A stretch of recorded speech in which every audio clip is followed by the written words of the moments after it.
নমস্কার, আমি জয়শ্রী। আমার নতুন একটি ব্লগে আপনাদের সবাইকে স্বাগত। আজকে আমি আপনাদের সাথে শেয়ার করছি উল্টো রথের ব্লগটি। যেদিনকে আমাদের বাড়ি ছিল পুজো, বেশি বড় করে না, একদম ছোট করে। আর আপনাদের সাথে আমি কৃষ্ণনগরে কয়েকটা রথ হয় সেগুলো দেখাবো। আপনারা ভিডিওটা কিন্তু প্রথম থেকে শেষ অবধি অবশ্যই দেখবেন। সকাল সকাল সবাই আমরা কাজে লেগে পড়েছি। প্রথমেই আমি যেহেতু পায়েস আর সুজি এইগুলো বানাতে খুব পছন্দ করি, সেই জন্য দুধ বসিয়ে দিয়েছি। আর এখানে পায়েসের জন্য আর সুজির জন্য একবারে কিশমিশ আর কাজু ভেজে নেব। আর এখানে তারপরে আমি সুজিটা ভেজে নিচ্ছি। সুজিটাও কিন্তু খুব সুন্দর করে ভেজে নিতে হবে। আর দুধটাকে একসাথেই ফুটিয়ে নিয়েছিলাম। দিয়ে সুজি ভাজা হয়ে যাওয়ার পর দুধ দিয়ে মিশিয়ে আর একটু চিনি দিয়ে সুজি বানিয়ে নিয়েছিলাম। আর এখানে শেফাকে একটুখানি ময়দা মাখছি। এই দেখুন সুজি বানানো হয়ে গেছে আর ময়দাটাও আমি মেখে ফেলেছি। খুব সুন্দর করে ময়দাটা মেখেছি। পুজোয় এই ভোগের লুচি খেতে আমরা ছোট থেকে বড় সবাই পছন্দ করি, তাই ভোগে কিন্তু আমরা সবসময় লুচিটা রাখি।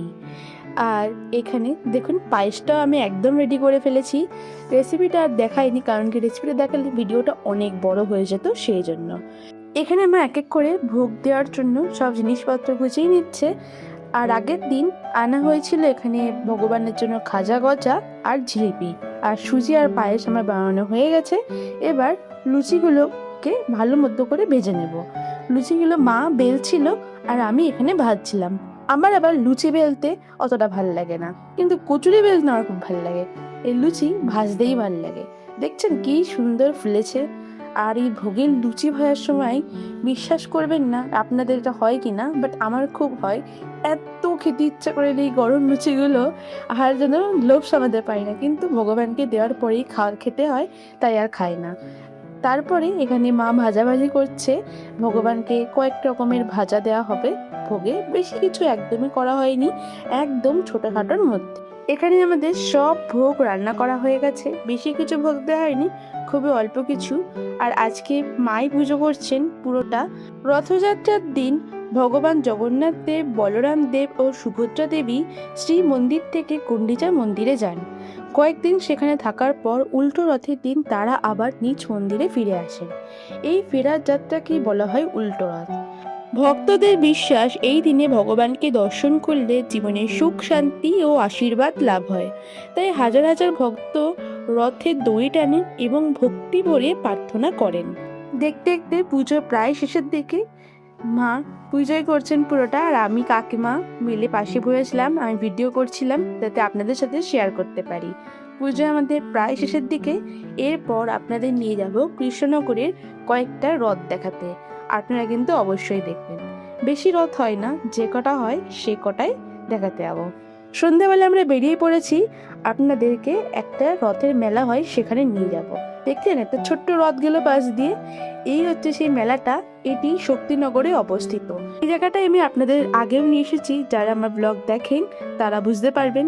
এখানে আমি জগদ্দীপুরতে নিয়ে এসেছিলাম। ওই যে MNB ক্লাব আছে, এখানে একটা ছোট্ট জায়গার মধ্যে কত দোকান। আমাদের কৃষ্ণনগরের ঐতিহ্য মাটির পুতুল, এত চারিদিকে দোকান, আমি দেখে অবাক। আমি এত দিন ধরে কৃষ্ণনগরে আছি, কখনো এই মেলাতে যাইনি। আমরা রথের মেলাতে একটা যেতাম, সেটা ছিল পোস্ট অফিস মোড়ে, একদম আমাদের বাড়ি থেকে কাছে, কিন্তু এইখানটা আমরা কোনো দিনও আসিনি। আমারও এইবারই ফার্স্ট আসা, এবং তাই ভাবলাম সাথে আপনাদেরও নিয়ে যাই। এত দোকান মাটির, এত সুন্দর সুন্দর সব পুতুল, তারপরে এত সুন্দর সুন্দর সব ঘটগুলো বিক্রি হচ্ছে না, দেখে এত ভালো লাগছে। এই দোকানটা দেখুন, এই দোকানটা কিন্তু প্রচণ্ড ইউনিক। চারিদিকে এত সুন্দর সুন্দর টেলিফোনগুলো রাখা। আর প্রত্যেকটা দোকান, আমি কোনটা ছেড়ে কোনটা বলবো যে কোনটা ভালো, প্রত্যেকটা দোকানই এত সুন্দর। খুবই একটা ছোট্ট জায়গার মধ্যে যে এত সুন্দর দোকান করা যায়, এটা দেখলেই যেন অবাক লাগে। দেখতে পাচ্ছেন জাস্ট ভিড়টা, এত বেশি ভিড়। ছোটবেলায় মা কাকিমাদের সাথে এরকম রথের মেলা দেখতে যেতাম, সেটা অন্য জায়গায়, মানে কৃষ্ণনগরেই আমাদের স্কুলের পাশে। সেই জায়গাটির নাম ছিল পোস্ট অফিস মোড়। ওর আশেপাশে এরকম অনেক দোকান বসতো। আর রথের মেলায় আসলে মাটির পুতুল এরকম তো বিক্রি হয়ই অনেক। আমরা আসতাম আর সবাই বায়না করতাম, বাচ্চারা আমরা যারা যারা আসতাম মাটির পুতুল কিনবো। মা কাকিমারা আমাদের মাটির পুতুল কিনে দিত। আর কিনে নিত জিলিপি, আর সাথে থাকতো পাঁপড় ভাজা। আর কি যে ভালো লাগতো সেই সময়টা, এখন সেই সময়গুলো মিস করি। যত বড় হচ্ছি তত মনে হচ্ছে যেন আবার যদি ছোটবেলায় ফিরে যেতে পারতাম তাহলে কতই না ভালো হতো, কিন্তু ওরকম তো আর হওয়া যাবে না। তো এখানে দেখতেই পাচ্ছেন কত লোকের ভিড়। আর উল্টো রথের দিন সকালে বৃষ্টি হয়েছিল খুব ভালো মতো, যার জন্য মাঠটা ছিল প্রচন্ড কাদা আর পিছল। আমি তাও আপনাদেরকে যতটা সম্ভব হয় ঘুরে ঘুরে মেলাটা দেখানোর চেষ্টা করেছি। যেদিনকে আমাদের বাড়িতে রথের পুজো ছিল সেদিনকে আর এনার্জি ছিল না যে আপনাদের সাথে এরকম মেলা ঘুরিয়ে দেখাবো। আমি আপনাদের সাথে তো ব্লগটি শেয়ার করেছি আমাদের বাড়ির পুজোর।